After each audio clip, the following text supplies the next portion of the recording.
पढ़ेंगे आज पदार्थ के बारे में। ठीक है, पदार्थ किसे कहते हैं? कोई भी चीज, कोई भी वस्तु जो क्या करेगा, कुछ स्थान छेकेगा, जिसमें कुछ भार होगा। कोई भी दुनिया का कोई भी वस्तु, उसमें कुछ ना कुछ भार तो होता ही। ठीक है, कुछ ना कुछ स्थान छेकता है। तथा मेन बात इसमें यह है कि जो कुछ अवरोध उत्पन्न करे। अवरोध का मतलब ये हो गया, मान लो कोई गाड़ी को हम धक्का दे करके एक जगह से दूसरे जगह ले जाते हैं, एक बार धक्का दे देते हैं तो चलते रह जाता है, ऐसा नहीं होता। धक्का दे दिए तो क्या हो, थोड़ा देर गुड़क जाएगा, फिर रुक जाएगा। चाहे कोई चीज को खींचना पड़ता है एक जगह से दूसरी जगह तक लाने के लिए, है ना। तो क्या करते हैं, अवरोध उत्पन्न कौन किया कि घर्षण हुआ पृथ्वी के साथ, तो अवरोध उत्पन्न करे। तो पदार्थ का परिभाषा क्या हो जाएगा, तो कोई भी पदार्थ जो होता है कुछ चीजों से मिलकर ही बना रहता है कि नहीं बना रहता। कोई भी पदार्थ जो होता है बहुत छोटे छोटे कणों से मिलकर के बना होता है। ठीक है, ये पदार्थ का कुछ गुण होता है।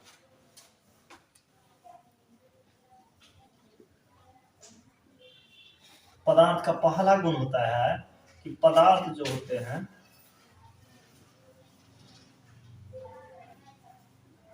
छोटे छोटे कणों से मिलकर बने होते हैं। और वो छोटे छोटे कण किस प्रकार का होगा, बहुत ही सूक्ष्म होगा, सभी अत्यंत छोटा रहेगा।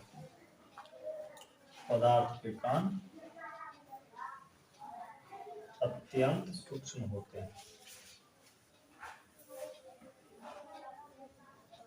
पदार्थ के कण जो होते हैं हमेशा गतिशील होते हैं। अगला है पदार्थ के कण गतिशील होते हैं।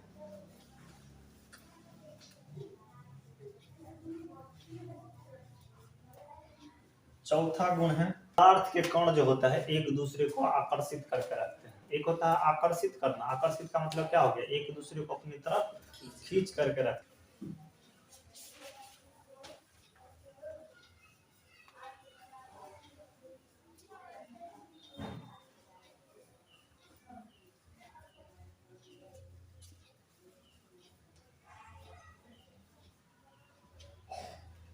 आकर्षित कर दी। अगला है गुण कि पदार्थ के कणों के बीच कुछ रिक्त स्थान होता है। ठीक है, पदार्थ के कणों के बीच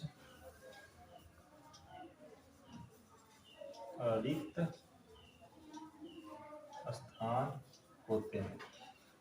तो इस पदार्थ के कणों के बीच जो रिक्त स्थान होता है उसको कहा जाता है अंतराणुक स्थान। कौन सा स्थान, अंतराणुक स्थान बोलते हैं। ठीक है, और पदार्थ के कण जो एक दूसरे को जिस बल के द्वारा, कोई बल के द्वारा ही ना आकर्षित करेगा, तो जिस बल के द्वारा एक दूसरे को आकर्षित करके रखता है उस बल का नाम होता है अंतराणुक बल बोलते हैं। कौन सा, अंतराणुक बल बोलते हैं। ठीक है, तो इसको लिख लेना। तो पदार्थ का वर्गीकरण किया गया है 3 भागों में। ठीक है, अब पढ़ेंगे पदार्थों का वर्गीकरण। तो पदार्थ को 3 भागों में बांटा गया। पहला होता है ठोस पदार्थ, दूसरा होता है द्रव पदार्थ, तीसरा होता है गैसीय पदार्थ, मतलब गैस। ठीक है, तो ठोस किसको कहेंगे, द्रव किसको कहेंगे, गैस किसको कहेंगे, और बारी बारी से उसको जानते हैं। पहला है हमारा ठोस। तो ठोस किसको कहेंगे, तो कोई ऐसा पदार्थ जिसका आकार और आयतन दोनों निश्चित हो। मतलब मान लो कि तुम्हारे पास इतना बड़ा ईंट है, ठीक है, आकार और आयतन निश्चित होना चाहिए। तो क्या इसका आकार ऑटोमेटिक बदल जाएगा, यहाँ से दूसरा जगह लेके चले जाएंगे तो आकार बदलेगा, नहीं बदल जाएगा। चाहे यहाँ पे रखो, चाहे पहाड़ पे रखो, चाहे कहीं पे रखो, आकार तो इसका नहीं बदलेगा। भले उसको फोड़ दोगे चेंज हो जाएगा, लेकिन आकार तो नहीं ना बदला फिर भी। और क्या होगा, आयतन। मान लो यहाँ पे 1 किलो का है, ठीक ना, इसका जितना जगह यहाँ छेक रहा है उतना ही जगह तो कहीं और रखोगे तो छेकेगा, क्योंकि उतना आकार छोटा ना बड़ा नहीं ना हो जाएगा ऑटोमेटिक। तो यहाँ जितना छेक रहा है जितना जगह, दूसरा जगह भी इतना जगह छेकेगा। ये हो गया आयतन। आयतन इसीलिए नहीं निकालते हैं कि कितना सामान हटेगा, कितना जगह छेक लेगा, पता चल जाता है। तो आकार और आयतन दोनों निश्चित रहेगा, उसको क्या कहेंगे? ठोस पदार्थ कहेंगे। ठोस में लिख लेना है। वैसे पदार्थ जिनका आकार और आयतन दोनों निश्चित हो उसको ठोस कहेंगे। अब दूसरा है द्रव। द्रव उसको कहेंगे, द्रव उसको कहेंगे जिसका क्या होगा? आकार अनिश्चित रहेगा लेकिन आयतन निश्चित होगा। अब आकार अनिश्चित कैसे होगा? मान लो तुम्हारे पास एक गिलास है, ठीक है, एक गिलास में तुम्हारे पास इतना भरा हुआ पानी है। तो गिलास में है तो इसलिए ऐसा आकार है कि गिलास की तरह आकार ले लिया।